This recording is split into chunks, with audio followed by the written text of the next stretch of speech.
Ma gang de vous autres, hey, je suis vraiment content. Ça, c'est un épisode que j'avais hâte de faire depuis longtemps. Vrilnia, un band de symphonique power metal québécois. Je veux dire, on a beaucoup.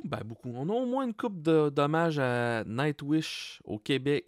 Mais de voir un band qui fait penser à Nightwish, mais qui font leur propre musique, puis qui font vraiment bien ça. Sans doute, quand j'ai écouté leur album, le Poil m'a levé. J'avais vraiment hâte de les recevoir, puis j'ai reçu Alessandro le drummer et Ariane Martel, la chanteuse du groupe. Ça a donné une discussion hyper intéressante. Je veux dire, non seulement on a parlé de leur musique, de leur influence, puis tout, puis c'est un style de musique que j'adore. J'ai grandi avec Nightwish, le deuxième puis le troisième album, là. Oh mon Dieu, que j'ai écouté ça dans ma vie. Mais Ariane Martel aussi est passionnée de voix. Le côté technique puis tout, fait que ça donnait, je pense, une discussion vraiment intéressante à ce niveau-là. Je vais définitivement la recevoir encore juste pour parler de l'aspect voix parce que c'est trop passionnant comme sujet, fait que je vous souhaite un super de bon épisode. Comme d'habitude, n'hésitez pas à vous abonner à mon Patreon où c'est que je rajoute toutes sortes d'affaires, pas juste sur le podcast Boule de Métal. Je poste les lives que je fais à l'avance, puis aussi des vidéos pour le forfait repas familial à 10$. Je pose des vidéos qui sont uniquement disponibles là, puis qui seront jamais disponibles en public si vous êtes fan de mon humour. Fait que bon épisode! Merci Virginie d'avoir accepté l'invitation pour le podcast. Ça fait qu'avec moi, on a Ariane Martel, chanteuse d'opéra. Je peux te décrire de même carrément. Oui, je réponds à ce nom. Je pense que tu étais au conservatoire aussi, si j'ai lu, ça se peut-tu? J'ai fait mon baccalauréat à McGill. OK. À McGill, en chant, dans le fond? Ou... Oui, en chant classique, là, j'ai fait ça de 2017 à 2020. Ça, c'est-tu une audition ou... Oui, c'est une audition. Dans le fond, il y a 250 personnes de partout au monde qui viennent passer ces auditions-là, puis ils en prennent 10. Oh! Oui, fait que quand j'ai été acceptée, je me suis dit, bon, ça doit être un signe de la vie. Fait que oui, c'est sur la base d'audition avec du répertoire à monter, puis t'as tous les professeurs de chant, les 12 qui sont là, qui te regardent, puis sont comme, montre-nous ce que t'as. C'est-tu intense de genre, ils te disent telle note, là, faut que tu saches que l'affaire peut arriver à cette note-là, ou t'es pas obligé de savoir la musique à ce point-là? Non, tu sais, ça, c'est le phénomène de l'oreille absolue, puis c'est quelque chose qui est inné, là, tu sais, d'être capable de coller la note sur mesure. C'est comme ton cerveau qui est configuré d'une certaine façon. T'es capable de dire ça, tu sais, bravo pour ces personnes-là. Moi, je n'ai pas ce talent, je sais pas pour toi, Alessandro. Mais non, c'est ça, j'ai une très bonne oreille, mais pas à ce niveau-là. Quand tu dis très bonne oreille, sans nommer de groupe, mais mettons, t'es à un karaoké. T'entends une fille qui essaye de chanter provocante. Ma face est très expressive dans la vie. Fait que t'as même pas besoin de me demander ce que je pense. Tu vas le voir dans ma face, là. Je suis intransigeante à un point que je m'énerve moi-même. Okay. Je me trouve gossante, là. Ouais. OK, fait que... Ben, c'est bien, par exemple, parce que quand tu mets de la pression de même sur les autres, ça veut dire que tu mets au moins cette pression-là sur toi aussi pour arriver à être tout le temps sur la bonne note puis à être professionnel aussi là, dans qu'est-ce que tu fais. Énormément, là, tu sais, moi, c'est quelque chose que je suis vraiment fière, là, dans Vrilnia. Je trouve qu'on est tous des musiciens de haut niveau, de haut talent. Puis, tu sais, oui, c'est ça. C'est sûr que les gars, des fois, ils doivent me trouver gossante avec mes commentaires, mais... j'aime ça! C'est vraiment... Ouais, c'est ça. C'est vraiment quelque chose qui est important pour moi, tu sais.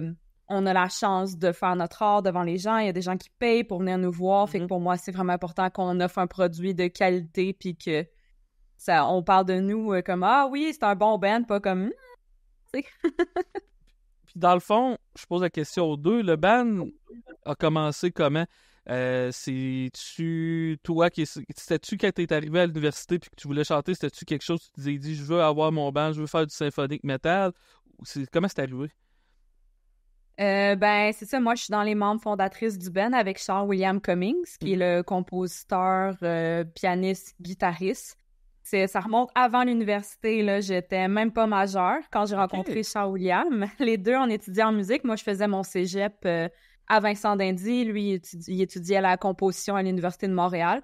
Puis on s'est rencontrés comme par hasard dans le métro. On avait des amis communes qui discutaient ensemble. Puis là, il était comme « Ah, tu sais, t'es une chanteuse, t'as un T-shirt de Winter Sun. » Puis j'étais comme « Ben, j'ai les cheveux mauves, genre, à quoi tu t'attends, là? C'est sûr que j'écoute du métal. » Puis là, il était comme « Ah, tu sais, ça tenterait-tu de partir un band? » Fait que là, je suis comme « Ben oui, j'ai toujours voulu avoir un band de métal.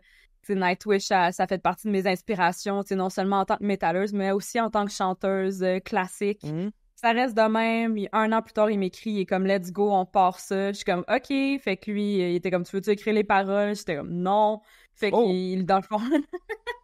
Ouais, fait qu'il était comme « OK, c'est bon, je me charge de tout. » Puis j'étais comme « Parfait. » Puis Alessandro, t'es arrivé dans le groupe Ket ou dans cette histoire-là? Moi, je suis rentré dans Avril pendant que j'étais au cégep. Ça doit faire 3 ans, peut-être? C'était avant la pandémie. C'était pendant la pandémie. Mais tu joues tout... Ça fait à peu près 3-4 ans, je dirais peut-être. T'as-tu joué sur le EP? Ouais, sur Non. l'EP, c'est... Et non, pas sur l'EP, en fait. J'ai joué sur l'album. OK. Parce que vous avez sorti un EP en 2018, c'est-tu ça? Puis... Oui.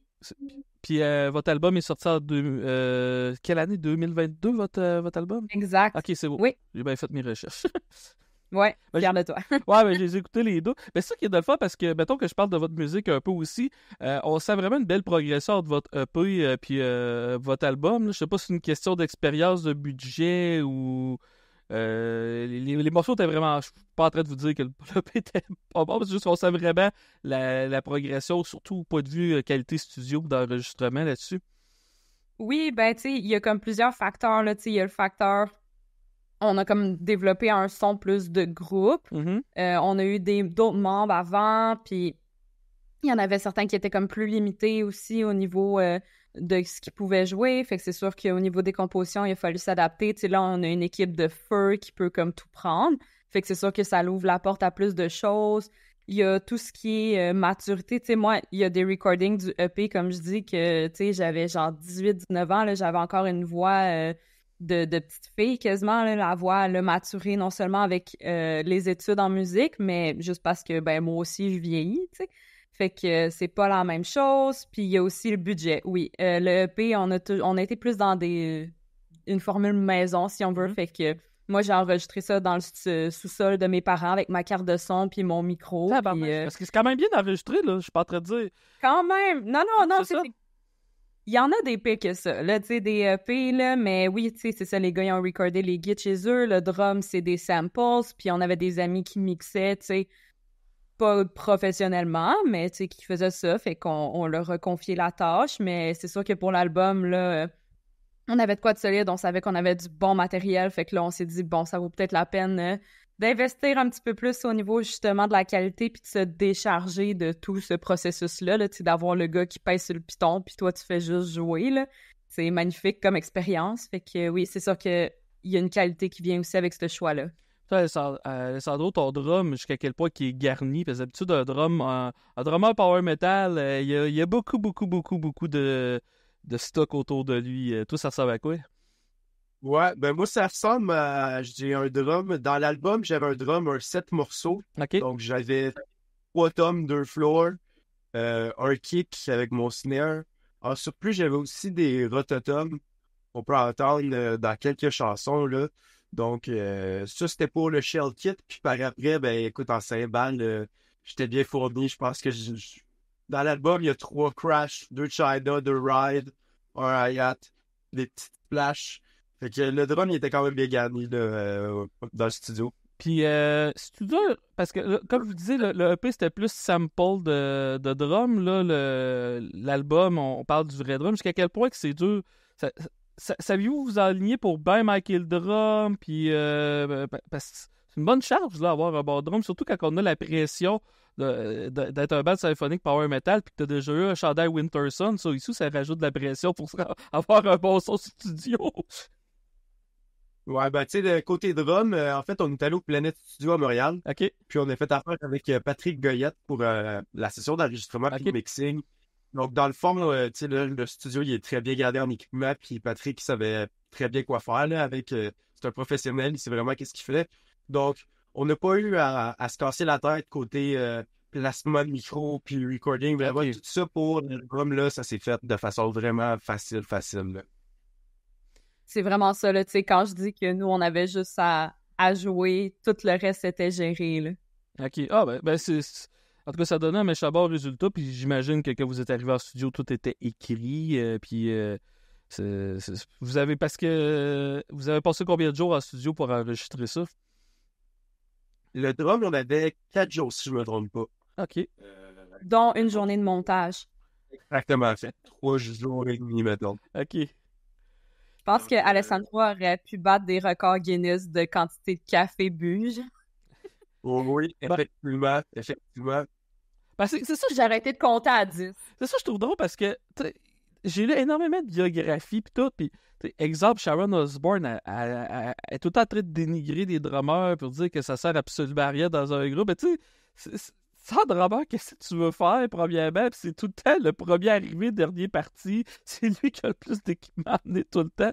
Puis en plus, pratiquer le drum, t'as une guitare, je peux faire ça chez nous, mais un drum, à moins que ça te prend des parents indulgents, là, disons ça de même. Là.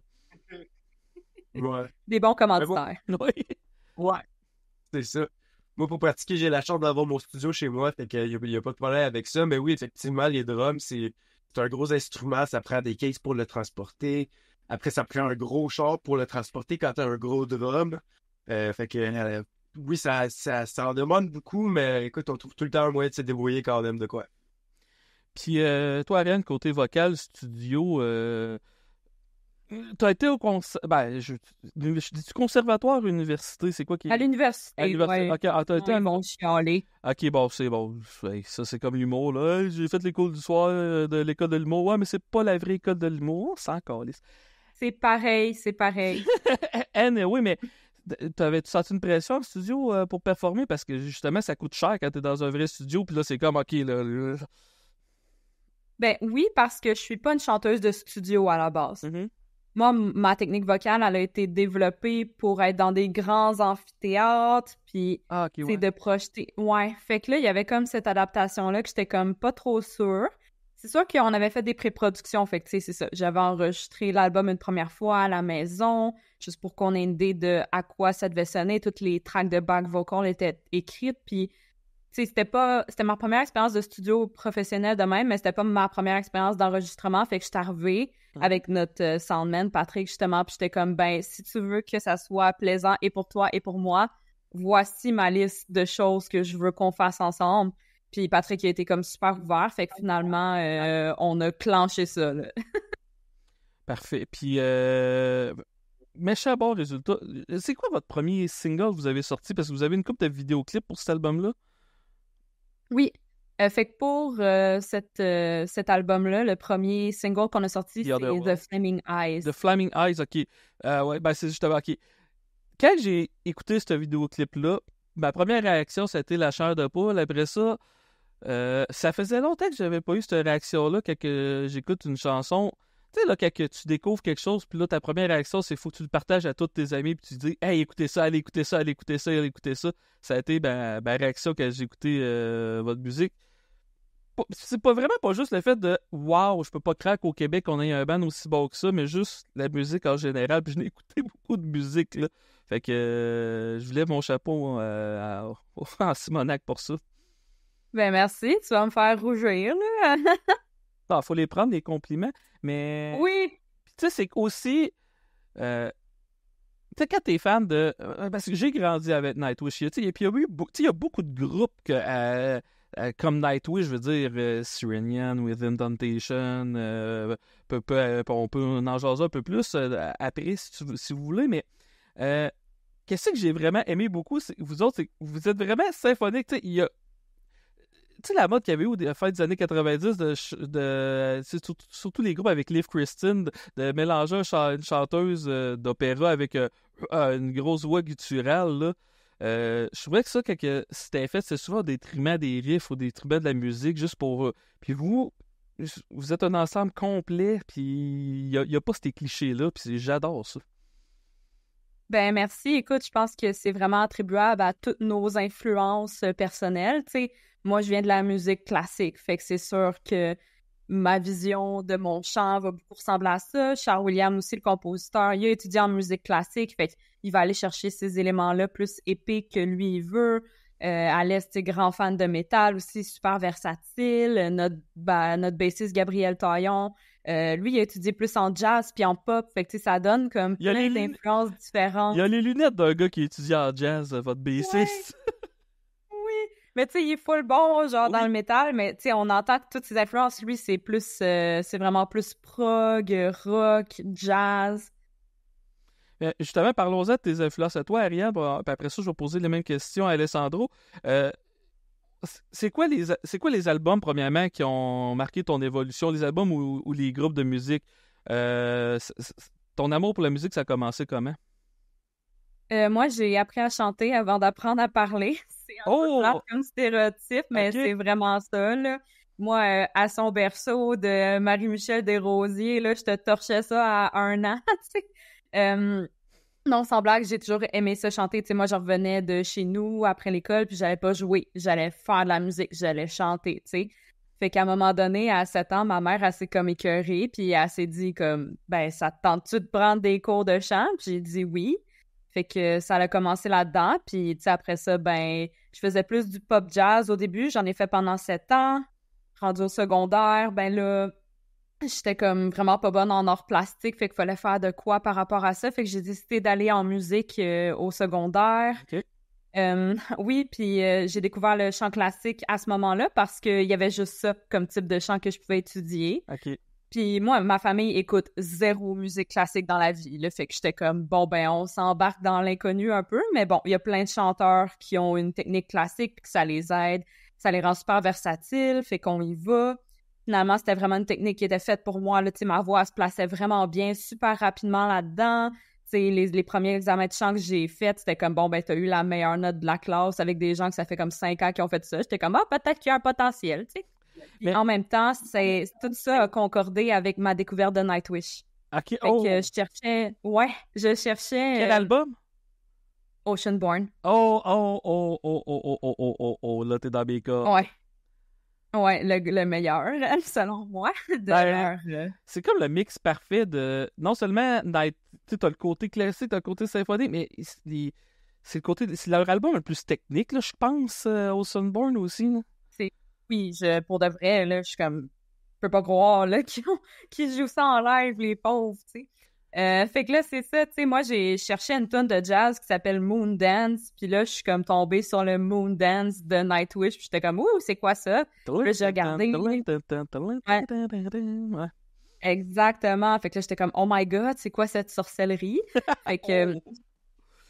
J'ai fait mes recherches, puis je suis comme, oh my God, tu sais, j'ai découvert après ça les pièces de voix chantées, puis j'étais comme, je sais pas qu'est-ce qu'elle fait, c'est quoi sa technique vocale, mais moi, je veux faire ça. Puis turns out que j'étais déjà en train d'apprendre ça, tu sais, fait que ça a juste renforcé ma volonté de me perfectionner dans ce type de chant-là. Là. Tout était comme ensemble à ce moment-là, tu sais, j'ai découvert le reste de leur discographie, après ça, j'ai découvert Epica, Emberian Down, ouais, c'est ça. Fait que, tu sais, ça m'a tout poussé à vouloir devenir meilleure, mettons, là, en chant classique.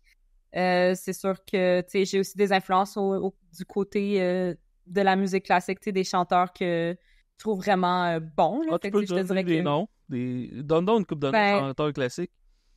OK, ben, il y a Peter Mattei, qui est un baryton qui vient de l'Europe, qui a une voix absolument phénoménale, tu sais, c'est un baryton, mais je trouve que sa technique est incroyable. Moi, je suis une grande fan de technique vocale. Mettons, là, c'est au-delà du thème pis tout. Moi, si tu fais quelque chose au niveau technique vocale qui me plaît, c'est vraiment ça que je vais accrocher. Fait que, tu sais, Floor Jansen, c'est quelqu'un qui a une technique vocale incroyable. Tu aimé After Forever? Floor, je la trouve bonne en live. Je trouve qu'elle est incroyable, mais on dirait que dans les albums, que ce soit avec Nightwish ou After Forever, il me manque toujours de quoi. Je suis d'accord, parce que je me suis récemment tapé, j'étais capable de me pogner toutes les CD d'After Forever pour genre 5$ brag. Puis, c'est ça, c'est très bon, mais il manque le côté magique. Puis, je pense que tu as mis le doigt dessus, live versus studio. J'avais pas passé, mais là, maintenant que tu le dis, là... Ouais. C'est ça, tu sais, même dans le Nightwish, comme on dirait que t'écoutes les vidéos live pis t'es genre, mais quelle femme? Mais, tu sais, t'écoutes en studio pis t'as pas ce que t'as besoin, tu sais. Il faut que je te pose la question. Vas-y. Tu dois l'avoir me dire. Qu'est-ce que t'as pensé de l'air de Annette? J'ai eu de la misère, moi, personnellement, au début. C'est ça que quand j'ai découvert Nightwish, il était déjà avec Annette. OK, OK. Ouais, c'est ça, fait que j'ai manqué le Golden Era. J'ai eu de la misère parce que, tu sais, pour moi, Nightwish était tellement associé avec le son de Tarja que ça m'a comme pris un bout. J'ai trouvé que, tu sais, mettons, Imaginarium, c'est là que on sent que Thomas, il s'est comme adapté à la texture vocale de Annette puis qu'il a commencé à composer avec son type de voix en tête puis que c'était plus comme des restants de Tarja dans sa tête qu'il entendait. Fait que pour moi, à partir de là, ça a commencé à marcher. Mais là, tu sais, elle est partie après ça, fait qu'on n'a pas pu voir. Ouais. Je l'ai vue en live. Elle était venue à Montréal, à l'Université de Montréal, l'année qu'ils se sont séparés. Puis ça m'avait comme réconcilié avec elle un peu de la voir en live. J'étais comme, OK, tu sais, c'est sûr qu'elle est habillée en petit léopard. Puis je trouve que ça fait un peu moins avec l'esthétique que les belles grandes robes de Tarja. Mais vocalement, elle avait donné quelque chose de vraiment intéressant. Fait que je commençais à me réconcilier avec quand ils se sont séparés, malheureusement.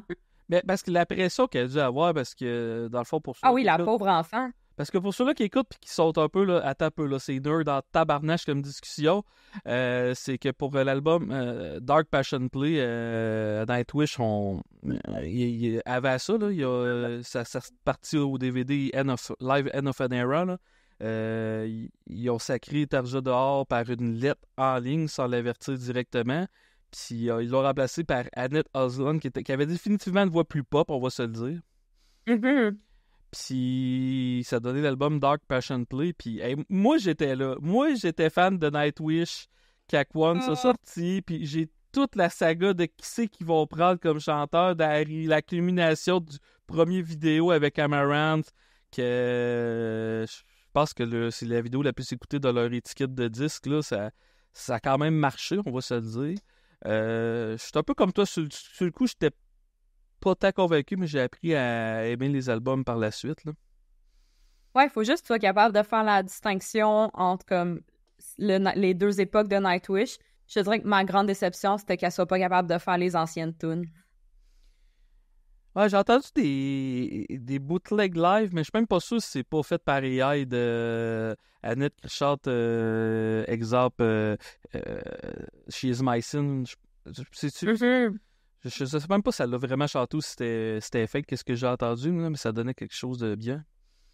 Ben oui, c'est ça. Puis, tu sais, elle les a mis à sa sauce. C'est sûr que, tu sais, il fallait que ça soit transposé plus bas. Il y avait comme... On manquait la sonorité classique. Tu sais, moi, c'est ça qui m'a fait tomber en amour avec Nightwish. Le fait que... fallait juste être ouvert d'esprit puis accepter que, ben, t'entendras pas le Nightwish auquel t'es habitué. Tu sais, c'est pour ça que moi, je trouve qu'avec Floor, c'est comme parfait parce qu'il est capable de faire les deux tout autant bien, là. Tu sais, elle les met à sa sauce, mais ça garde l'essence propre de chaque pièce. Puis, stresse-toi pas, Alessandro, je vais t'en poser des questions pis tout, mais je suis dans je suis dans le gros Nightwish, puis ça me passionne. Mais une question que je voulais te poser avant de l'oublier, Aria, tu parlais que, justement, une chanteuse avec tes skills comme toi, là, y a-tu des chanteurs dans le métal, des chanteurs hommes que le technique te fait vraiment triper? Oui, j'ai ce qu'on appelle des maris dans ma tête, là. Ils sont tellement hot que pour moi, j'ai Marie. OK. Il y a Tommy de Majestica, le chanteur qui était avant dans Sabaton aussi. OK. Sa voix, c'est juste incroyable pour de vrai. Il a fait quel album de Sabaton? C'était le guitariste dans Sabaton. OK, parce que mais il y a aussi son projet Majestica, où est-ce que c'est le chanteur. Il y a sa chaîne YouTube où est-ce qu'il fait des covers. C'est un gars qui a une étendue vocale de monstre. Puis il est vraiment plus dans le pop, mais comme... OK, Tommy Rankseed. Oh oui. Oui. Je connais Rankseed. Il a sorti 2 albums, c'est qu'il reprend des genre du ABBA puis des choses comme ça. Il t'a une tabarnak de voix, ce chanteur-là. Ouais. C'est genre mon mari, il sait pas, là, mais... OK. Ouais, fait que ça, c'est un chanteur qui me fait vraiment triper, là, que je capote à chaque fois que j'entends ce qu'il fait. Sinon, le chanteur de Tourisas aussi, là, une belle voix de basse, un peu avec des versants classiques. Sinon, hier, on est allé voir Powerwolf, puis j'avais aucun attachement envers cette band-là, puis finalement, le chanteur m'a totalement jeté à terre.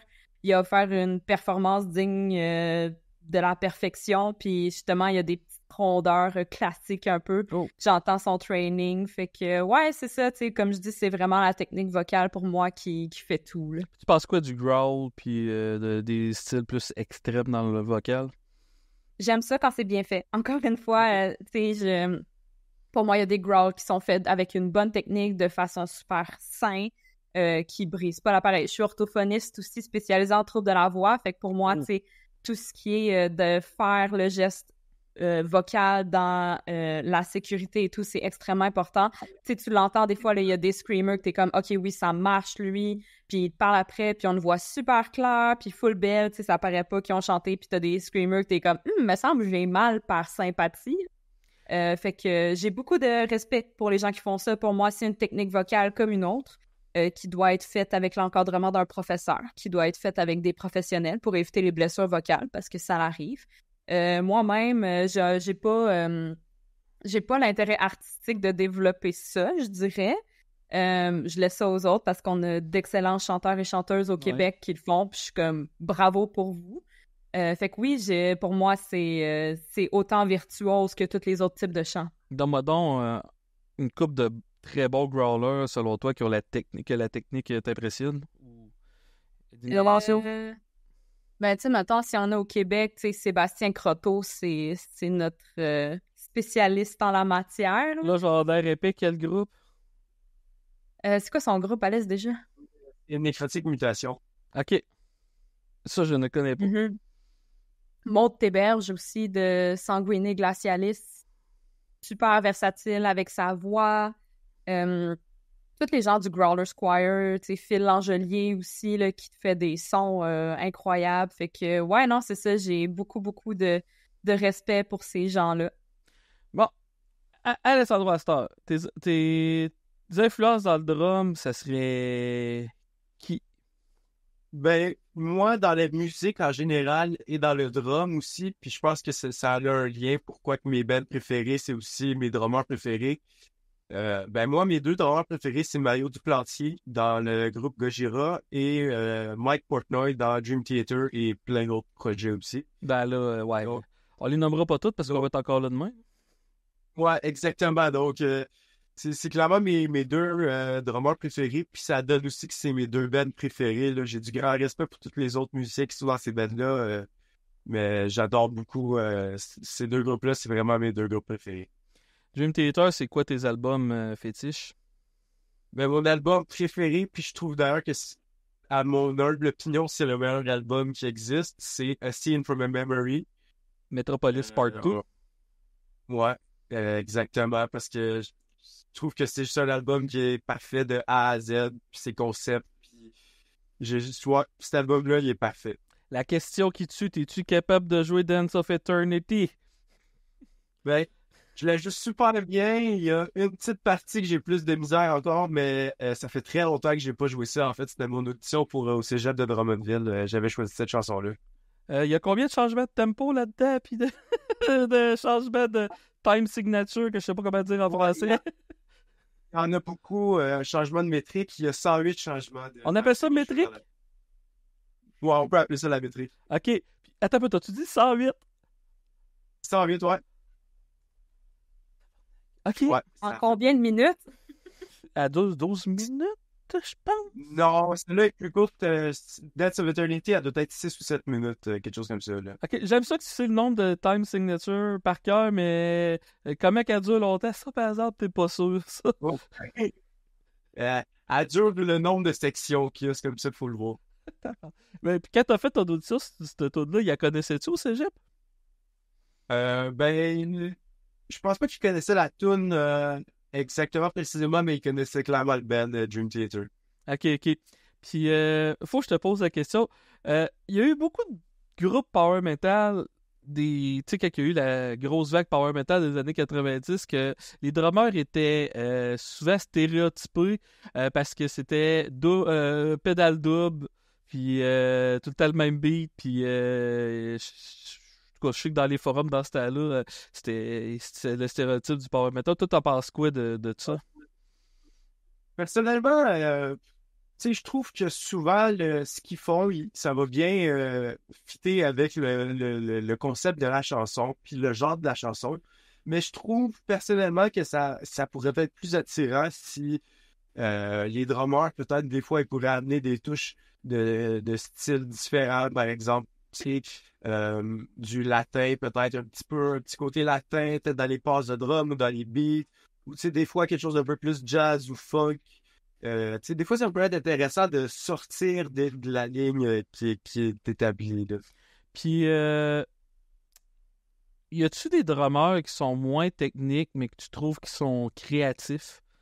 Tu sais, mettons, je pense à, des bandes AC/DC ou le fameux Lars Ulrich ou des personnes comme ça. Y a-tu des bandes qui sont reconnues pour être moins techniques, mais que tu te dis, oh mon Dieu, qu'ils ont été créatifs dans leur carrière? Ben, en fait, oui. Les bands qui viennent en tête, par contre, c'est pas du métal, mais je trouve des fois que, par exemple, peut-être de Black Keys Mhm. ou sinon Arctic Monkeys, souvent, c'est de la musique super simple avec un beat de drum super simple, mais des fois, ça va être vraiment efficace pour la chanson. Puis ils vont jouer des choses que, des fois, c'est tellement simple que tu te dis, ah, j'aurais pas nécessairement pensé de jouer ça, tu sais. Ou même des fois, juste Michael Jackson, c'est super simple, mais super efficace. Puis de temps en temps, tu écoutes tout ce qui est percussion, puis c'est super créatif, c'est super comme, pas de technique nécessairement, mais comme, ça vient jouer avec tout le rythme en arrière, puis c'est vraiment bien composé, là. Je pose la question aux deux, vous avez pensé quoi de l'exposure que les Jeux Olympiques ont donné à Gojira? Je pense que c'est la plus Hell grosse, yeah. c'est la plus grosse Ah oui. exposure que le métal a eu des 10-15 dernières années, moi, je pense, dans les médias traditionnels. Moi, je dis oui. Je dis oui. Je trouve que quand on parle de métal à Monsieur, Madame, tout le monde, ils pensent toujours à la version la plus extrême du métal, avec genre le gros scream, puis genre le blast beat à côté, puis aucune mélodie. Puis là, c'était comme, il y a des gens qui étaient comme, ah, ben, je savais pas qu'il y avait ce genre de métal-là qui existait, tu sais. Fait que moi, je trouve que c'est une grosse victoire dans l'accès à ce type de musique-là qui peut faire peur aux premiers abords, mais que finalement, tu sais, les gens sont comme, ah, ben, je savais pas que ça aussi, ça comptait comme du métal. Fait que moi, je suis comme, gros yes pour notre communauté, là. 100%. Je suis 100% d'accord avec toi, Riyad. Moi, je trouve que c'est vraiment un beau step dans le monde du métal. C'est beau de promouvoir aussi des bands comme ça parce que souvent le monde il pense que le métal c'est satanique, puis c'est méchant, puis que c'est violent. Mais c'est un band comme Gojira, il parle de l'environnement, il parle des problèmes de la société, il parle Des baleines volantes. il y a des baleines volantes, il parle de plein de choses qui viennent toucher. Tu sais, ils ont parlé de l'Amazonie, ils ont fait ils ont récolté beaucoup d'argent pour l'Amazonie aussi. Fait que, tu sais, c'est pas juste du gros criage puis des prières sataniques dans les chansons. Tu sais, il y a vraiment une belle communauté autour de ça, là. Toi, Ariel, y a-tu un album de Gojira que t'aimes plus que d'autres? Moi, je suis pas, j'écoute pas vraiment de Gojira, je te dirais, dans ma vie de tous les jours. Tu sais, pour moi, ça a quasiment été aussi une découverte, là, tu sais, je les connaissais de nom, mais tu sais, de voir comment, ils peuvent faire ça aussi. Fait que moi, j'étais un peu au statut plus de néophyte, mais tu sais, Alès, clairement, Ben, il connaissait avant, là. Alex, je te pose deux questions. Ton album préféré et quel album que tu conseilles, c'est peut-être le même, à quelqu'un qui connaît pas trop Gojira qui veut s'y mettre? Ouais, qu'est-ce que tu me conseilles, là? Ben, moi, mon album préféré, c'est The Way of All Flesh. Je trouve qu'il y a un parfait blend de tout ce qui est rythmique, des gros riffs heavy, bien puissants, quelques mélodies super comme intrigantes, super belles, puis vraiment plein de choses qu'on écoute, puis c'est tellement technique, mais tout en restant super comme mélodique ou rythmique. C'est pas comme, ça sonne pas juste comme un exercice de drum qui a par rapport, tu sais, ça sonne super, super bien. Donc, moi, pour cette raison-là, c'est The Way of All Flesh. Mais peut-être pour quelqu'un qui voudrait se lancer un peu plus dans le Gojira, je recommanderais peut-être plus From Mars to Sirius, qui est un album, je dirais qu'il a vraiment beaucoup de super passes rythmiques, mais autant aussi des belles passes mélodiques, des chansons un peu plus calmes, des chansons qui, encore là, qui bûchent beaucoup, beaucoup. Fait que, tu sais, c'est vraiment un beau blend. Si tu veux découvrir qu'est-ce que Gojira sont capables de faire, From Mars to Sirius, je pense que c'est un bel album. Je trouve ça drôle parce que ça fait plusieurs fans de Gojira que j'ai eu la chance de parler. Puis quand je leur demande leur album préféré, ils me disent jamais le même. Fait que ça veut dire que le band a un bel éventail et est capable de plaire à tout le monde. Mais quand je leur demande l'album pour commencer, ils me disent tout From Mars to Sirius.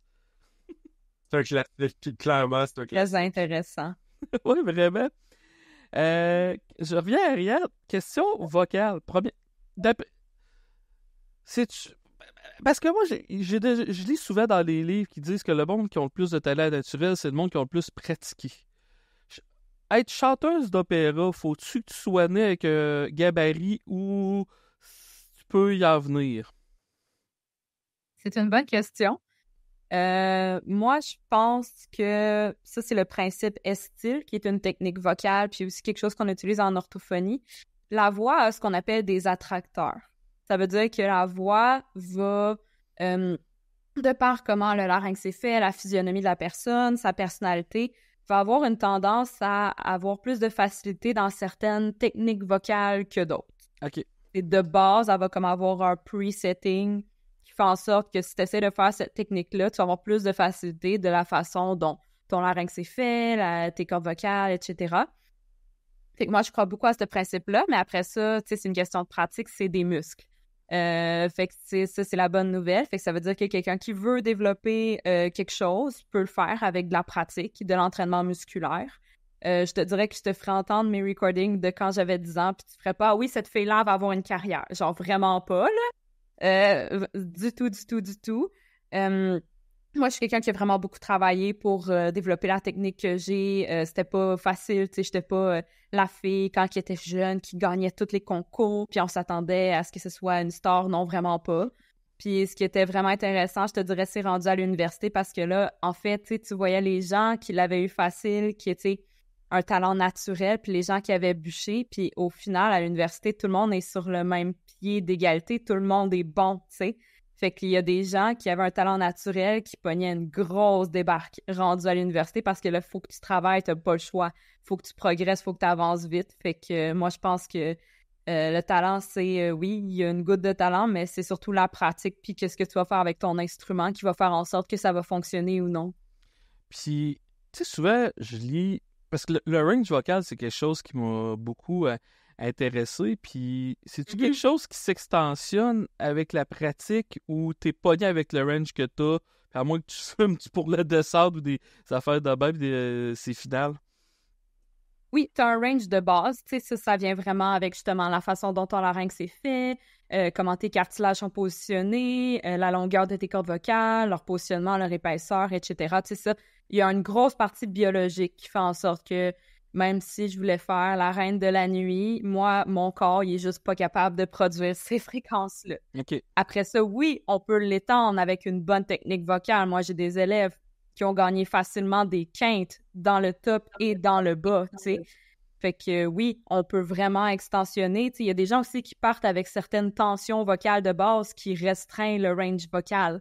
Fait que si tu enlèves ces tensions-là, déjà, tu peux en gagner. Puis après ça, si tu le travailles, tu peux en gagner encore plus. Fait que, tu sais, il faut juste que chaque individu se fasse prendre en charge par quelqu'un qui connaît ça puis qui est capable de spotter ces affaires-là. Mais oui, définitivement, moi, tous mes élèves, sans stress, puis les gens qui suivent des cours avec des profs qui sont qualifiés, ils peuvent gagner du registre. Fait que si je comprends bien, t'es une foutue bonne prof de chant. Ben, c'est sûr que, tu sais, il y a mon côté chanteuse, mais il y a mon côté orthophoniste aussi, de troupe de voix, là, qui fait en sorte que j'ai des connaissances anatomiques, physiologiques, pathologiques sur la voix, qui fait en sorte que, oui, j'essaie de donner un bon gros service à mes élèves. Tu sais, c'est comme, tu penses quoi d'un chanteur comme, mettons, Todd de la Torre qui qui est le chanteur actuel de Queen's Rise, qui dit « Moi, j'ai fumé toute ma vie, j'ai jamais... je sais même pas c'est quoi une technique vocale, mais je suis capable de chanter encore ces notes-là dans le tuning original à mon âge. » Ben, comme bravo pour toi, t'as probablement un corps qui fait en sorte qu'il peut bien endurer ce genre de choses-là. Mon questionnement, c'est de quoi ça aurait eu l'air avec une technique puis de l'entraînement. Tu sais, peut-être qu'il aurait été capable de faire des trucs encore plus cool, tu sais, on le sait pas. Puis, tu sais, moi, je suis toute pour la durabilité de la voix, tu sais, je sais pas, il est rendu à quel âge, mais à un moment donné, le corps suit moins. Puis ce que la jeunesse, l'énergie de la jeunesse te permet peut-être de faire à une certaine époque de ta vie, ben à un moment donné, ça disparaît, puis ça fait en sorte que c'est là, souvent, que la technique, ça devient encore plus important pour ta longévité en tant que chanteur. Il y a 50 ans. Ouais, ben c'est ça, tu sais, là, ça peut être ça passe ou ça casse, là. On a eu le chanteur de Aerosmith, là, qui a une belle fracture du larynx, puis qui est out. Puis lui, c'est pour toujours. Il a probablement pas eu le style de vie le plus clean non plus, là, on va se le dire. Là. C'est très obscur qu'est-ce qui est arrivé. Lui, tu sais, il parle d'une fracture du larynx, mais c'est des cartilages. Là. On s'entend que pour que ça casse, faut qu'il se passe de quoi de majeur. Puis oui, il y a une certaine ossification des cartilages. Tu sais, les cartilages deviennent des os quand tu vieillis, là, mais quand même. Là. C'est très obscur ce qui s'est passé, puis c'est atroce d'avoir une fin de carrière comme ça. Là. Fait que... Est-ce que c'est parce qu'il n'en a pas pris soin? Est-ce qu'il est arrivé de quoi? Il a reçu un coup? Parce que, je pense qu'on le saura jamais, mais... Je sais pas si tu connais Judas Priest, mais Rob Halford, il est encore capable d'atteindre les notes, mais tu le vois qu'il a un peu moins de puissance, mais il est quand même très impressionnant. Il a 77 dépassé, là, le monsieur. Là. Vraiment, là, c'est ça, lui aussi. Je pense que il y a une technique vocale un peu spéciale. Tu t'entends que c'est pas proche de sa voix parler, que... Tu vois beaucoup l'activation de son corps aussi, là, quand il fait ses notes aiguës, il est comme tout recroquevillé pour aller chercher toute la pauvre énergie. Ok, c'est pas juste pour le visuel de la chose, là, c'est vraiment juste... Ouais, pour aller se squeezer ça, là. Fait que, tu sais, je suis comme, ben, bravo pour lui, encore une fois, tu sais, il a trouvé une technique vocale qui semble lui convenir, qui est capable d'avoir d'une soirée à l'autre relativement stable. Je connais pas son éducation musicale, fait que je pourrais pas me prononcer là-dessus. Tu sais, je pense qu'il y a des gens pour qui ça marche.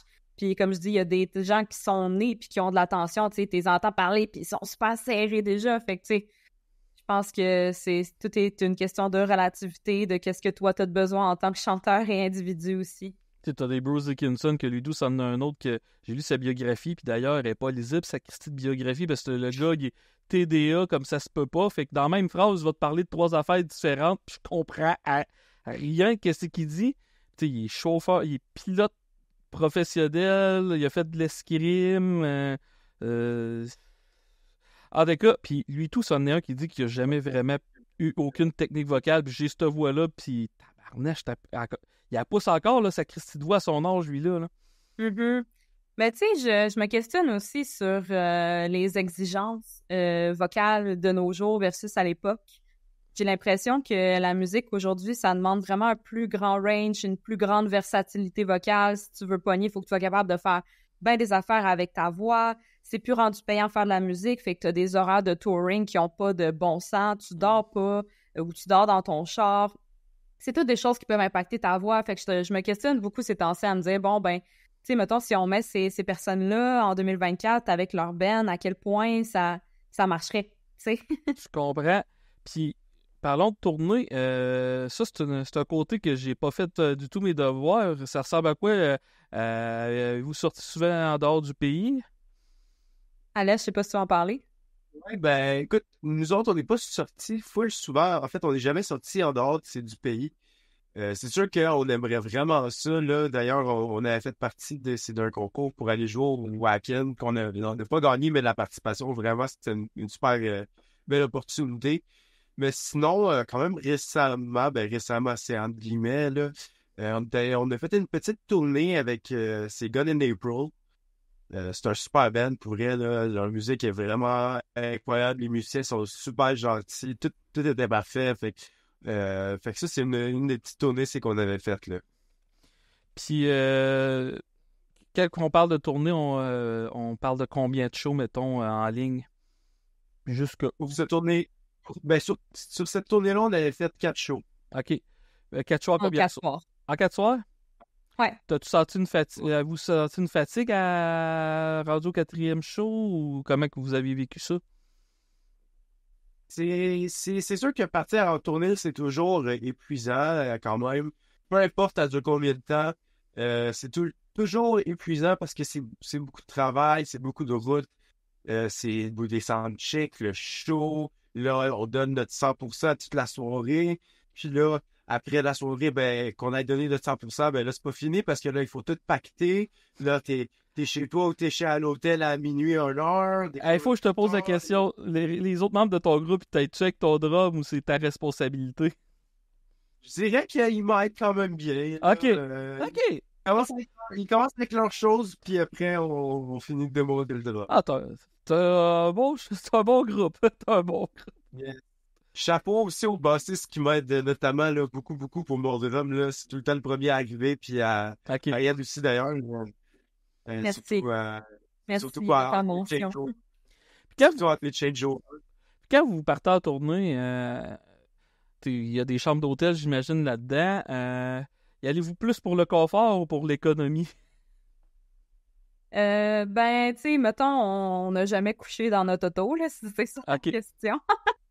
Ben, c'est sûr que, tu sais, on voit les tournées des gens sur Internet, pis c'est cool, ils ont leur roadie, fait qu'ils vont faire leurs petits touristes, eux autres, pendant ce temps-là. Nous autres, c'était vraiment pas ça, tu sais.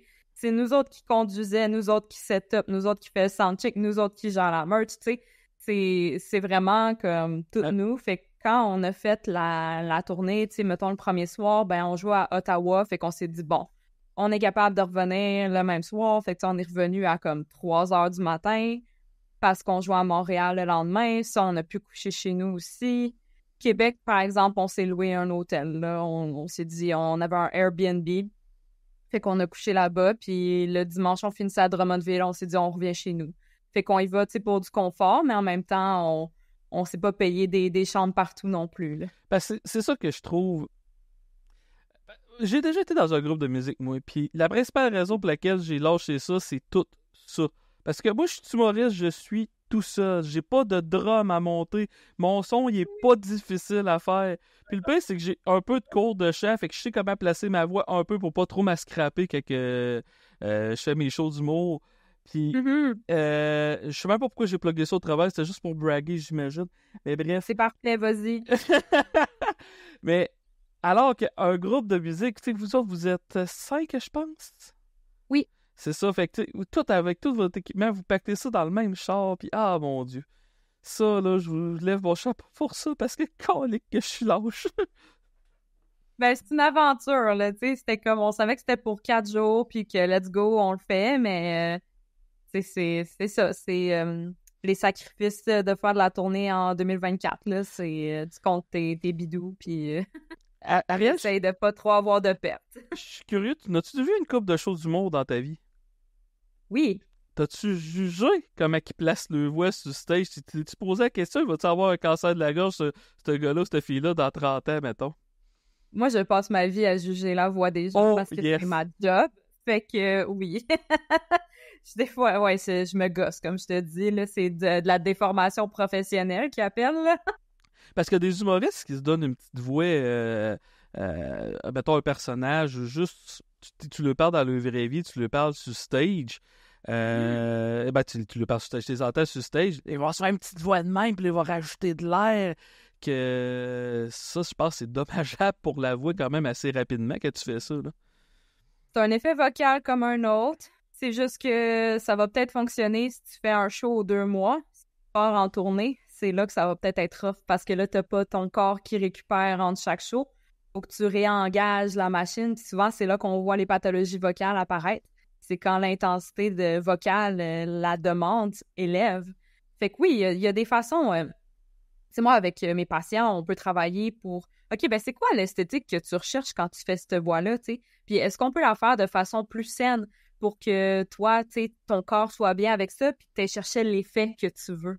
Mais on peut tout faire ce genre de choses-là. Dans tes patients, sans briser la confidentialité, j'imagine, as-tu des humoristes ou des conférenciers ou des personnes qui parlent devant des foules?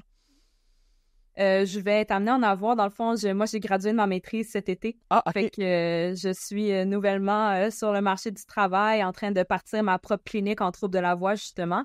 Mais oui, j'ai tout ce qu'on appelle les professionnels de la voix et plus encore. Là. Les Fait que profs. j'ai les chanteurs, j'ai les acteurs, j'ai les profs, j'ai des gens qui travaillent dans le domaine médical, j'ai des gens qui se sont blessés, des maladies neurodégénératives aussi, là, que la voix est affectée. Fait que n'importe qui a un besoin au niveau de la voix, oui, c'est totalement ma clientèle.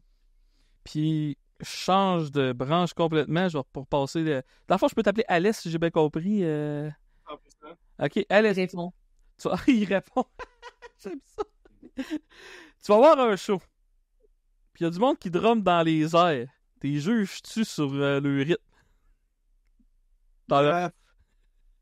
Non, mais je trouve ça le fun de voir que souvent... En fait, je vais savoir si c'est un drummer ou pas. OK.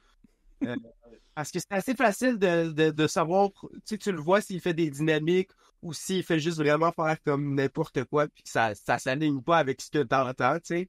Peu importe que tu connaisses la chanson ou pas. Je juge pas, mais je trouve ça le fun de quand même être capable d'apercevoir. Lui, c'est un drummer, non, lui, c'est pas un drummer, clairement pas, tu sais. Toi, t'as commencé à jouer du drum à quel âge? Moi, j'ai commencé en secondaire 5. Ça fait à peu près 7 ans que je joue du drum. OK, puis... On dirait que ça fait 17 ans, là, pour de vrai. Moi, oui, t'es un foutu bon drummer, mais je suis curieux parce que moi, quand j'ai commencé à jouer de la... Excuse-moi, il y a de bébite dégueulasse qu'il faut que j'utilise. Et voilà, c'est fait. Bon, quand que j'ai... ça m'est vraiment m'affecté. C'est pas mes coups que je vois ça fait des pinces. Bref. T'as tué ça avec ta main? Ouais. C'est pour ça Ok. que... Oh, il y a un chat en arrière parlant d'une bête féroce. C'est quoi son nom? Allô? C'est Luna. Luna, OK. Ouais, Luna. C'était-tu un instrument populaire? C'est ça ma question. Parce que moi, quand j'ai commencé à jouer de la guitare, c'est direct à peu près dans le temps que tout le monde commençait à s'en câlisser. Toi et tes amis étaient tous « Ah, wow, tu joues du drum ou... » Non, pas particulièrement. En fait, vraiment pas. C'était pas quelque chose qui était populaire. Puis c'est pas quelque chose que je faisais parce que c'était populaire, mais j'ai juste tombé en amour. En fait, premièrement, j'ai commencé à jouer de la guitare à l'âge de entre 10 et 12 ans. OK. Donc, je suis techniquement guitariste avant d'être drummer. Cependant, je suis clairement meilleur drummer que guitariste pour the record. Mais non, c'est ça. C'est pas un instrument qui est populaire, je pense, nécessairement le drum. Surtout à cause que c'est bruyant puis c'est gros. Ben, t'as quand même... Ça, c'est fucky. C'est comme le drummer de Anthrax. Dans les années 90, c'était lui qui faisait les solos à la guitare. Je sais pas si t'étais au courant de ça, là, parce que ce gars-là... Non. Il est fucking bon à tous les instruments, ce petit bâtard-là. Là. Mais... Il laisse pas assez de talent pour les autres, là. Oh, les autres en ont quand même pas pire. Puis c'était quoi ton premier kit? C'était-tu un Mapex à 300$ que t'as ramassé sur les packs ou... Ouais, en fait, mon premier drum, c'était un Westbury. Oh, Donc vraiment, là, marque vraiment cheap parce que j'ai jamais vu quelque chose de très haut de gamme de cette marque-là. Qu'il traînait dans le chalet de mes grands-parents. Puis c'est mes grands-parents qui l'avaient reçu en cadeau de la part du drummer du Cirque du Soleil. Ça traînait là. Puis moi, de temps en temps, quand j'allais à leur chalet, ben, je m'amusais à jouer. Puis un moment donné, j'ai juste décidé de le ramener à la maison parce que personne le voulait. Oh. Et personne l'utilisait. C'est parti de là, ma passion pour le drum. Puis, t'avais-tu des parents tolérants? Oui, très tolérant. Mes parents, là, en fait, moi, je pratiquais au moins 1 heure, entre 1 et 3 heures à chaque soir en revenant de l'école. Puis mes parents, ça leur dérangeait pas vraiment. Là, j'étais dans une pièce dans le sous-sol que j'avais comme traité le plus que je pouvais acoustiquement. Puis tu sais, je faisais tout ce que je pouvais pour comme faire le moins de bruit possible. Mais mes parents étaient super supportifs pour ça. Je suis curieux. T'es-tu le genre de drummer qui est capable de... Exemple, mettons, un band que tu connais quand même pas mal, le drummer tombe malade, puis il te demande « Hey, tu peux-tu nous remplacer pour une gig? » Même sans jouer tout exactement comme c'est sur l'album, ce genre de drummer qui serait capable de s'adapter à peu près n'importe quelle situation de même. Hey, 100%, moi, en fait, j'adore ce genre de scénario-là. Genre, quand je me fais recruter les dernières minutes, c'est comme quelque chose qui me donne beaucoup de drive, beaucoup d'adrénaline, puis j'aime ça performer de cette façon-là. Puis, fait que oui, 100%, là, ça, c'est quelque chose qui me drive définitivement. Fait que le message est lancé, Éric Lapointe sur drummer, non? Mais... Anytime! Mais, parce que, tu sais, c'est souvent ça, tu sais, je lis. Parce que toi, quand t'es rentré dans le groupe, t'avais pas la pression d'apprendre les tunes le plus rapidement possible, ou à moins que tu te l'aies donné. Non, il n'y avait pas vraiment de pression parce que l'album, il venait juste comme d'être écrit, fait qu'on était plus en stade de pré-production, d'apprendre les tunes puis faire les pré-productions éventuellement. Donc, c'était pas quelque chose qui était pressant.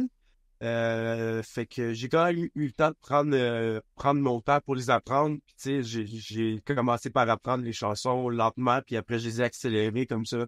Tu sais, tu peux apprendre un peu plus efficacement. Si je te parle un peu de Mike Portnoy, y a-tu des passes de drum que tu fais dans l'album que tu te dis, ah ouais, ça c'est ma passe pas. Ouais? Ouais, il y en a pas mal. Que ce soit même des fois des beats ou juste des petits accents, là, il y en a clairement. Là, si vous écoutez l'album, les drummers, un drummer qui connaît bien Portnoy va faire ah, me semble ça, j'ai déjà entendu ça de chez Portnoy. Ça c'est le fun en musique, plus que tu écoutes des albums, plus que tu découvres des petites choses de même, des petites influences. Tu sais, c'est comme moi, c'est Sam Dunn qui a fait Metal Headbanger Journey qui arrêtait pas de montrer Dave Lombardo, ses influences Buddy Rich que tu dois connaître là. Puis d'ailleurs, parlons de Buddy Rich qui est un drummer que je sais pas, il a commencé à quel âge, mais lui, une des affaires qu'il disait souvent en entrevue, c'est j'ai jamais pratiqué. J'ai tout le temps juste joué dans des groupes live. Je suis devenu bon de même, juste en jouant à live. J'ai jamais pratiqué le drum pour pratiquer. Penses-tu ça possible? Moi, je pense que c'est vraiment possible. Cependant, je pense que quand tu fais juste jouer, c'est un peu plus long que quand tu pratiques. Parce que de la vraie pratique, c'est pas supposé bien sonner. Mm-hmm. De la vraie pratique, c'est quand t'arrêtes pas de te tromper, de faire des erreurs, mais que t'es en train de figure out comment faire pour ne plus faire ces erreurs-là. Fait que moi, je pense que ça, c'est vraiment de la pratique plus efficace. Puis, tu sais, ça revient un peu à ce qu'Ariane disait tantôt. Sûrement que c'est une technique qui fonctionne super bien pour lui, mais imaginons si il avait passé des heures et des heures à pratiquer, où est-ce qu'il aurait pu se rendre? Puis, question, jusqu'à quel point que tes 4 membres, tes deux bras et tes 2 jambes sont capables de faire des affaires différentes en même temps? Ben, écoute, c'est sûr, quand t'es drummer, c'est quelque chose que t'as pas le choix de pratiquer parce que le drum, c'est pratiquement ça. Mais tu sais, il y a plusieurs niveaux que tu peux pousser ça. Tu peux pousser ça juste à la base pour être capable de jouer du drum, mais tu peux pousser ça plus haut à faire des techniques avancées puis des rudiments avec tes mains et tes pieds. Tu peux faire des polyrhythms, des polymeters. Tu peux aller jouer la flèche à vache avec ton pied gauche. Après, pourquoi pas, par exemple, pour un drummer droitier, pourquoi pas mettre ton drum de format gaucher puis recommencer à zéro, juste pour encore plus développer tes 4 membres, tu sais. Tu penses quoi de Mike Mangini qui fait des vidéos, qui brise des records du plus grand nombre de coups en minutes ou peu importe? Mike Mangini, je pense que c'est un génie. Je pense que c'est pas juste un drummer, mais c'est dans le sens que même au drum, rendu là, c'est de la percussion. Il utilise ses tomes, puis tous ses instruments, ses cymbales, vraiment avec des effets percussifs qui suivent les mélodies, puis il est capable de faire des choses avancées. C'est mon gars, c'est fou pour vous. On va changer de branche, là. J'étais dans la grosse discussion nerd technique. Vous écoutez votre musique? J'ai apprécié, là, je me suis enrichi de votre savoir. Vous écoutez votre musique comment? Spotify, CD, vinyle, 8 tracks? On a des CD en format physique qu'on vend ça. Oui? Non, je parlais pas du groupe, je vais en parler après, mais je parle de vous quand vous écoutez de la musique personnellement, là. mettons là, pas dans votre chambre, mais mettons vous êtes chez vous, vous allez écouter un album, c'est-tu Spotify que vous partez, vous avez une table tournante? Moi, je suis un peu gênée de dire que c'est beaucoup Spotify. Pas de Je gêne. suis... Non, je suis gênée parce que ça paye vraiment pas bien les artistes. Ah, ça paye juste pas les artistes. C'est ça, voilà. Puis on essaie de se battre beaucoup pour avoir une reconnaissance monétaire de notre art. Par contre, je me dis que quand je vais voir ces bands-là en live, j'essaie toujours au moins d'acheter le CD. Fait que souvent, je l'ai avec moi, je l'écoute pas version CD, mais après ça, genre, je l'écoute sur Spotify, puis je me sens comme moins mal, mettons. Fait que Spotify, YouTube, là, je dirais que c'est les plus faciles avec l'absence de lecteur CD de nos jours. Puis toi, Alice? Vraiment, Spotify, je dirais que c'est vraiment un classique, là. C'est accessible, tu sais, c'est super facile. Moi, autant que je peux me connecter Bluetooth sur mon système de son dans mon salon, que je peux me connecter à mon système de son avec mon ordinateur sur mon ordi, ou tu sais, je peux me connecter sur la télé. Fait que c'est vraiment facile de se connecter partout, puis c'est super accessible dans le fond, là. Puis vous autres, votre CD, est-ce qu'il est distribué ou vous le vendez uniquement à vos shows? Il est distribué chez Sunrise Records. Oh! Mm-hmm. OK. Ouais, fait qu'on a une couple de copies au travers du Québec puis de l'Ontario. Sinon, il est disponible à nos shows, puis aussi sur Bandcamp, en format physique et plus ordi. Mettons qu'on veut acheter votre musique, puis on veut s'assurer que vous fassiez le plus d'argent possible. Ça serait quoi? C'est quoi la meilleure méthode? À nos shows. OK. Vraiment. Oui, parce que Bandcamp donne beaucoup aux artistes, mais ils prennent quand même une cote. Fait que, tu sais, c'est vraiment nos shows en main propre. En plus, nous autres, on peut rencontrer le monde. C'est toujours le fun et tout. Puis on a plus de stock aussi à nos shows qu'on vend versus qu'on peut expédier par la poste. Parce qu'à vos shows, là, vous avez votre album. Votre EP, oui. Est-tu disponible en CD aussi? Il ne l'est plus. Il a été pendant un moment. Le EP, c'est vraiment sur Bandcamp qui est disponible. OK. Mais en format électronique. Ouais, format électronique. J'allais dire en format nuage, là, mais ça... Numérique, je pense que ce serait le bon mot. Je vais peut-être essayer de me le pogner sur Discog d'abord, votre CD. Mais avez-vous l'intention de ressortir? Comme, vous pensez quoi du vinyle? Le vinyle, c'est vraiment le fun, mais c'est très cher à produire. Mm-hmm. Fait qu'il faudrait qu'on ait... Nous, on n'est pas signé. Fait que c'est tout nous qui absorbons les coûts quand on fait de la merch. Fait qu'il faudrait vraiment qu'on ait comme un groupe de personnes qui nous mobilisent puis qui nous dit, moi, je serais intéressée à faire un vinyle parce que, tu sais, oui, il y a la production physique, mais à ma compréhension, ça prend aussi un tout autre mix pour faire un vinyle. Fait qu'il faudrait remixer l'album au complet, ce qui engendre des coûts aussi. Fait qu'il faudrait vraiment qu'on ait comme une bonne demande là, pour dire on le fait. Parce que moi, qu'est-ce que j'ai parlé à du monde qui en font, des vinyles là, qui ont... Je sais pas si sur le presse ou qui font affaire avec, mais peu importe. Puis moi, qu'est-ce que je m'étais fait dire, je sais pas jusqu'à quel point que vous êtes capable vous allez être d'accord avec ce que je vais dire, mais c'est le format, si on parle uniquement de format physique, qu'est-ce qui est le moins de coût pour un artiste? Le premier, c'est la cassette. Puis il y a beaucoup de monde qui sont mis à collectionner les cassettes justement pour cette raison-là. Suivi de près du CD, puis le vinyle, même si c'est une belle pièce, qu'est-ce qui arrive, c'est que ça devient hyper cher pour le consommateur.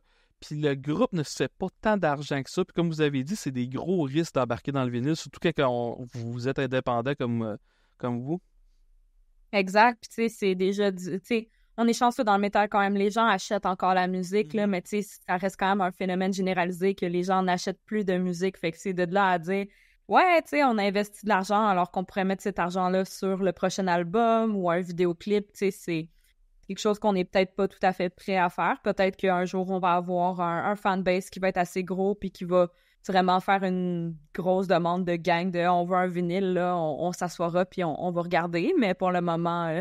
on fait des choix, mettons. Justement, si je parle market... Parce que, tu sais, c'est quoi... Je vais poser la question plate. C'est quoi à faire être dans un band metal au Québec? Les médias se sacent de vous. Fait que, tu sais, comment vous vivez ça? Vous parce que vous produisiez tout, faut que vous sortiez, vous payez... Là, j'ai cru comprendre que vous payez pour vos vidéoclips. C'est quoi votre... Si je repose la question, c'est quoi votre vision du marketing? Comment vous allez marketer votre groupe? Alès, tu donneras ta perspective parce que je suis vraiment curieuse de l'entendre aussi. Là. Je dirais que c'est beaucoup d'essais-erreurs. Tu sais, on est beaucoup à avoir des diplômes d'université en musique, puis je vais dire de mon expérience, puis de celle de Shawiyam, nous, on s'est jamais fait expliquer comment ça marche d'avoir un band, combien que tu dois charger pour être rentable, comment ça marche, sortir ton album, tu sais, la SOCAN de ce monde et tout, tu sais, c'est tout du essai-erreur, puis t'apprends un peu en jasant avec les gens autour de toi qui ont des bands depuis plus longtemps que toi. Fait que on essaye, puis on est chanceux, tu sais, on a des jobs de jour qui nous permettent de financer notre projet, puis tu sais, notre album, on s'attend pas à le rembourser. Ça va être une perte, tu sais, mais on voulait faire quelque chose de qualité, on s'est dit, bon, on sait pas s'il va en avoir un deuxième, on va tout mettre sur celui-là, puis tu sais, qui est en avoir un super bon, puis oui, je vous rassure, il va avoir un deuxième, il est en route, mais ouais, ne vous inquiétez pas, mais tu sais, à ce moment-là, on s'était comme, bon, ben, on va tout donner, mais tu sais, c'est une dépense. C'est comme quelqu'un qui investit dans un hobby de Lego. Tu sais, les Lego, ça coûte cher, puis il n'y aura pas nécessairement de rentabilité. Si on peut amortir un peu, on va être content, mais de là à dire qu'on va faire de l'argent, tu sais, on essaie plus de gérer le déficit. Ouais, je suis complètement d'accord avec toi, Ariane. Un band, c'est un peu comme une business, mais tu te lances là-dedans sans trop savoir. Il n'y a pas vraiment de cours qui dit la business d'un band, tu sais. Il y a des cours de musique qui expliquent la théorie de musique, puis des cours de band, peu importe, mais il n'y a pas de cours de business d'un band, tu sais. Fait que c'est vraiment, tu te lances, t'essayes, à l'essai-erreur, tu parles avec du monde qui s'y connaissent, t'essayes d'amener des concepts, puis décider que ce soit du marketing ou des réseaux sociaux, puis faire des shows, faire de la bonne musique, avoir du fun. Tu sais, je suis pas. J'ai jamais été. J'ai dit que j'ai déjà joué un groupe, mais tu sais, on a fait quelques spectacles, puis c'est mort. Je me suis jamais investi là-dedans autant que vous. Mais tu sais, si je fais un parallèle avec l'humour, puis je trouve ça intéressant d'avoir une discussion là-dessus parce que moi, une des affaires qui m'a fait. Présentement, je suis dans une phase où je suis capable de vivre de mon art, moi. Bravo. Puis qu'est-ce qui m'a amené à. Je disais ça uniquement pour braguer. Non, mais c'est impressionnant quand même là, de vivre de son art au Québec. Là. Mais, je pense que c'est une mention honorable. mais qu'est-ce qui arrive, c'est que je pense que. Tu sais, je me disais, un humoriste, c'est de faire des spectacles. T'écris tes spectacles, t'es fait, puis tu te produis partout. Mais je me suis rendu compte que c'est. Aujourd'hui, tu peux plus juste faire ça. Tu sais, un band qui veut s'en sortir, je pense pas qu'il puisse juste faire des albums, faire des spectacles et merci, bonsoir. Tu sais, une affaire que j'ai vue sur votre chaîne YouTube que t'as fait un cover de Unleash the Archer. Tu sais, ça, c'est le genre d'affaires que tu fais des vidéos TikTok avec, que tu mets ça sur Instagram, puis tu garoches sur tous les médias sociaux, puis que tu fais ça régulièrement. Puis quand je dis régulièrement, je parle pas, c'est pas obligé d'être une fois par semaine, mais une fois de temps en temps, puis tout. C'est des affaires de même qui pourraient aider, je pense, à la popularité en plus. Je sais pas c'est quoi votre opinion là-dessus. Là. Totalement d'accord avec toi. Totalement d'accord avec toi. Est-ce que j'ai du temps dans ma journée? Malheureusement, non. OK. C'est ça l'affaire, tu sais. Moi, c'est ça, tu sais. On a nos jobs de 9 à 5. Après ça, faut comme... On fait les trucs le soir. Fait que, tu sais, de dire que, bon, on m'a passé 1 heure à me maquiller pour faire un recording. Puis là, mettons, moi, je suis pas ingénieur de son, là. Fait que, comme, tu sais, tu vas pas en studio avec Patrick Goyette pour faire un cover de même. Fait que là, tu passes 1 heure et demie à gosser sur ton setup de son. Là, après ça, ta caméra, faut que t'aies une bonne qualité aussi. Fait que, tu sais, c'est comme... Ah, je comprends. J'aimerais vraiment ça. Genre, si j'avais le temps, c'est sûr que je le ferais, mais comme, en ce moment, moi, personnellement, ça marche pas. Tu sais, le Unleash the Archers, parce qu'il y avait un concours qu'ils faisaient pour écouter leur nouvel album en primeur avec les membres du groupe, genre sur Zoom, puis on était comme, let's go, on le fait. On a monté ça en 5 jours, là, tu sais, faire les tables, l'apprendre, puis le recorder. Il y a du travail là-dedans, là. Oui, c'est ça, mais tu sais, ça a été comme, on le fait, puis juste pour ça. Faudrait le faire plus. Je pense qu'Alès, il est vraiment bon là-dedans, là, justement. Alès, il poste plus de contenu sur ses chaînes, puis ça a l'air de fonctionner, là. Je sais pas si tu veux en parler un peu. Ouais, certainement. Mais c'est ça, moi, premièrement, il faut que je dise oui, à chaque fois que tu vois une vidéo, souvent, la vidéo, elle dure 15 secondes, mais la personne, elle a mis peut-être 6 heures de travail pour accomplir cette 15 secondes-là, tu sais. Parce que moi, si je prends dans mon cas, un vidéo qui pourrait être 15 secondes. Tu sais, je fais des petites vidéos de drum un peu humoristiques, puis je montre une certaine technique dans ces vidéos-là, sur notamment mon Instagram, AlesVSDrum. Mais tu sais, un petit vidéo de 15 secondes peut me prendre 6 heures de travail. Ça inclut la préparation, la pratique, le recording audio, le recording vidéo, le mixage audio, le mixage, le montage après, c'est beaucoup de travail. Parce que ça, je suis en train de le réaliser quand vous en parlez, parce que moi, je suis humoriste, là. Je vais sortir une joke quand même que ça va être un peu écho dans mon micro. Bon, au pire, je le sacrerai dans un AI d'audio à cette heure. Puis, tu sais, c'est une chose qui peut être un sacrilège pour ben des groupes de musique. Tu sais, vous, non seulement faut vous appreniez la musique, il faut vous la jouer comme il faut. Puis vous savez que vous allez être jugé sur toute la qualité. Puis tout fait quoi? Effectivement, on parle pas partout de la même game. Ouais, puis tu sais, il y a tellement de matériel de ce style-là aussi qui se fait qu'il faut que tu aies un minimum de qualité, là, justement, là. On peut pas avoir un son de sous-sol lettre, là. Faut que ça soit comme une bonne qualité audio minimale, fait que, tu sais, il faut comme que tu le fasses au complet, là. Tu peux pas faire, ben moi, je fais ma performance, puis elle est incroyable, mais tout le reste, ça, tu sais, c'est bof. Ça marchera pas, ça t'amènera pas la visibilité que tu vas chercher, justement, Non, si tu le en voulant faire ce genre de projet-là. Non, je comprends, puis... C'est ça qui est un peu plate pour la musique, parce que, tu sais, un podcast, exemple, il y a beaucoup de chaînes qui, exemple YouTube, eux autres, ils vont te donner, ils vont donner beaucoup de visibilité si le monde t'écoute longtemps. Quand tu sors une tourne de 3 minutes versus un podcast d'1 heure et demie, je suis pas en train de dire que la job de podcasteur est facile, mais beaucoup plus facile qu'un groupe de musique, là. Oui, puis vous avez pas à gérer avec les fameux droits d'auteur aussi. Oh. Ouais, il y a ça aussi qui est un bloquant, là, tu sais, tu veux faire un cover de je sais pas quoi, puis tu le postes, puis tu te dis, bon, ben, je vais être cancellé dans tant de pays de base parce que eux autres, ils font aucune différence. Même avec notre propre musique, genre Facebook puis YouTube sont comme, droit d'auteur, c'est comme, ben, c'est nos tunes, là, ça va, tu sais. Fait que il y a beaucoup cet enjeu-là aussi qui fait, bon, ben, je vais le faire, mais finalement, je serai même pas monétisé parce que c'est la musique d'un autre, tu sais. Non, ouais, puis en plus, c'est les droits d'auteur, des fois, en plus, c'est des compagnies véreuses qui vont faire des claims pour des droits d'auteur qu'ils ont même pas, là. Mais Aussi. c'est comme, ça fait 2 fois que je me fais dire par un des groupes que je fais le podcast avec, « Hey, tu pourrais mettre une de nos tunes dans ton podcast. » Je peux pas, parce que si dans 3 ans, même si t'es indépendant là, si dans 3 ans, tu signes avec Metal Blade ou Nuclear Blast, peu importe, il va me le flaguer, la vidéo, là, dans 2-3 ans. C'est clair. C'est clair. C'est... OK, ouais, ça donne une perspective.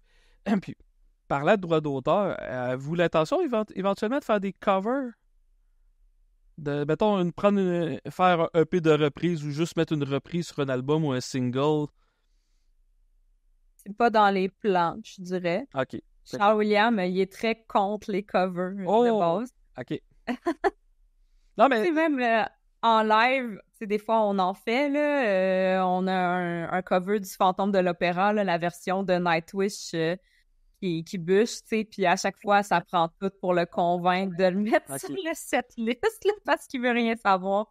Fait qu'on a un membre qui est contre ça de base. Fait que de là à dire, on va investir du temps, de l'énergie, de l'argent pour du matériel qui est pas le nôtre, en tout cas. Je comprends. À date, moi, j'ai rien entendu à ce plan. Parce que je pense à, mettons, vu que vous êtes capable vous avez tous les instruments qu'il faut pour être opératique metal, je pense à certaines tunes pop, justement, de rendre ça version opératique metal, ça peut faire quelque chose de grandiose aussi. Sauf que dans d'autres sens, vous savez comment écrire des foutues bonnes tunes, fait que c'est pas nécessaire non plus. Ouais, ben tu sais, on avait une discussion dans nos derniers jams là, qui commencent à dater. Mais tu sais, on se disait si c'est quelque chose qu'on veut explorer, ça va plus être sous le format qu'Alessandro parlait, là, des shorts de 15 secondes, tu sais. Uh-huh. Que tu mets ça sur les réseaux sociaux, puis ça t'amène une certaine visibilité, puis toi, t'as pas à monter la tune, puis l'enregistrer, puis passer des heures en studio non plus. Tu peux faire ça avec le matériel à la maison, avoir une qualité relativement correcte, poster ça, ça te donne ta vue, puis tu t'es pas engagé pour 6 minutes de tune. Je comprends. Hey! Un gros merci d'avoir accepté l'invitation. Ça fait déjà... Un grand merci à toi! En heure et quart qu'on se jase. Si on veut vous suivre, là, premièrement, excusez-moi, là, j'ose pas. Viril, je veux pas te dire tout croche, puis je l'ai dit. Bravo! Non, c'était parfait. Virilnia. C'était parfait. Oui. Vyрлnia. Oui. Les meilleures manières de vous suivre, si mettons qu'on veut se mettre à jour, s'il y a des médias sociaux que vous servez plus ou vous êtes égal sur toutes, c'est Facebook, Instagram. Ouais, sur Facebook, Instagram. Dans le fond, tous les réseaux sociaux, là, on essaie d'être actifs sur ces réseaux sociaux-là, de poster du contenu. Puis c'est là, dans le fond, qu'on va vous poster des nouvelles, des updates sur le band, sur qu'est-ce qui se passe, qu'est-ce qui s'en vient aussi. Les dates de concert aussi. Oui, exactement. Avez-vous une page officielle ou c'est pas encore? Elle a pas le petit badge bleu, là, mais on a une page. Non, je parle une page www.virilnia.com, mettons, y a-tu ça? Ou... Non, on n'a pas de site internet. Okay. On a un compte TikTok aussi, faut le mentionner. On fait notre part TikTok. Avez-vous ça, un Linktree où c'est que toutes vos... Oui! OK. Fait qu'est-ce que je vais faire, pour ceux-là qui écoutent le podcast? Je vais vous mettre le Linktree du groupe. Toi, mettons, Ariane, toi, as-tu d'autres projets aussi, genre, parce que tu parlais de tes cliniques ou des choses comme ça, on peut-tu te suivre toi personnellement? Oui, ben sur ma page, Ariane Martel, puis là, c'est ça, je suis dans le processus de lancer ma clinique qui allie autant l'orthophonie que le chant, autant en tant que prof de chant qu'interprète. Je fais des covers, justement, avec... Ben, pas des covers, je fais des collaborations avec des bands comme Stade Akone, Elizabeth and Mary. Ça, c'est le genre de projet que je fais avec plusieurs bands. Fait que ça va être possible de suivre ça très bientôt sur mes nouveaux médias sociaux qui vont sortir d'ici quelques semaines si tout va bien. Toi, Alice, ta page Instagram que tu sais que tu sortais beaucoup de contenu? Yes, exact. En fait, je poste sur tous les réseaux sociaux, donc sur Facebook, TikTok, YouTube et Instagram. Ben, je me concentre plus à être actif sur Instagram, là, donc c'est vraiment le meilleur moyen pour, s'il me suit ou me contacter là, sur mon Instagram au AlesVSDrum. OK. Je vais tout mettre les liens sur toutes les plateformes aussi que le podcast va être partagé. Je suis curieux, tu donnes-tu des cours de drum aussi? Ouais, ben en fait, j'enseigne à l'Académie Sainte-Thérèse. Je donne des cours de drum et de guitare. Oh, et de guitare aussi, Simonac. Ouais. OK, fait que... OK, je trouve ça vraiment passionnant, puis tu sais, je fais juste imaginer moi qui dis « Hey, j'ai un groupe de musique qui joue de la guitare devant... Tu vas me faire juger. » Hey, un gros merci, fait que j'invite tout le monde à aller suivre Virilnia. Sans doute, ça fait du bien d'avoir un groupe métal opératique comme ça. Au Québec, je pensais pas ça possible. Fait que c'est sûr et certain que je vais m'arranger pour aller vous voir en spectacle éventuellement. Le 8 novembre à Montréal. Oh, le 8 novembre à Québec. Oui. Le podcast va être sorti avant ces spectacles-là. À Montréal, c'est quelle salle? Alors, c'est le 8 novembre, c'est un vendredi, c'est au Petit Campus. À Petit Campus, puis à Québec? À Québec, c'est à la Source de la Martinière le 15 novembre, fait qu'un vendredi aussi. J'ai été humoriste résident là 3 ans. Oh oui! Fait que je vais m'arranger pour aller. Quelle date t'as dit à Québec? 15 novembre. On joue avec Liva, qui est un band qui existe depuis 1997 aussi, qui a un style très semblable à nous, là, avec une chanteuse d'opéra, puis la Corriveau, qui est un band de Québec. Ça, la Corriveau, là, ça fait longtemps que je suis en communication avec eux autres pour les faire embarquer sur le podcast. Je vais les relancer, puis j'ai pas peur de le dire dans le podcast. Il y a tout un fuck de... On se donne une date, puis là, il se passe rien. Là, je les relance, on donne une date, ça repasse à rien. Il faut que je les relance parce que les gars sont vraiment nice. Puis le pire, c'est que je pense qu'il y a de mon coin en plus. Là. J'ai même travaillé, je pense, avec quelqu'un un des membres du groupe. Puis c'est pas encore, c'est un vendredi. Je vais me le noter. Oui. Je suis présentement en train de l'ajouter à mon J'adore. agenda. Pour d'aller vous voir à la Source de la Martinière. Puis tous ceux-là qui m'écoutent, vous êtes mieux d'aller les voir. Simonac. Venez nous voir, on est gentils. Allez les encourager. Fait que le podcast se termine comme ça.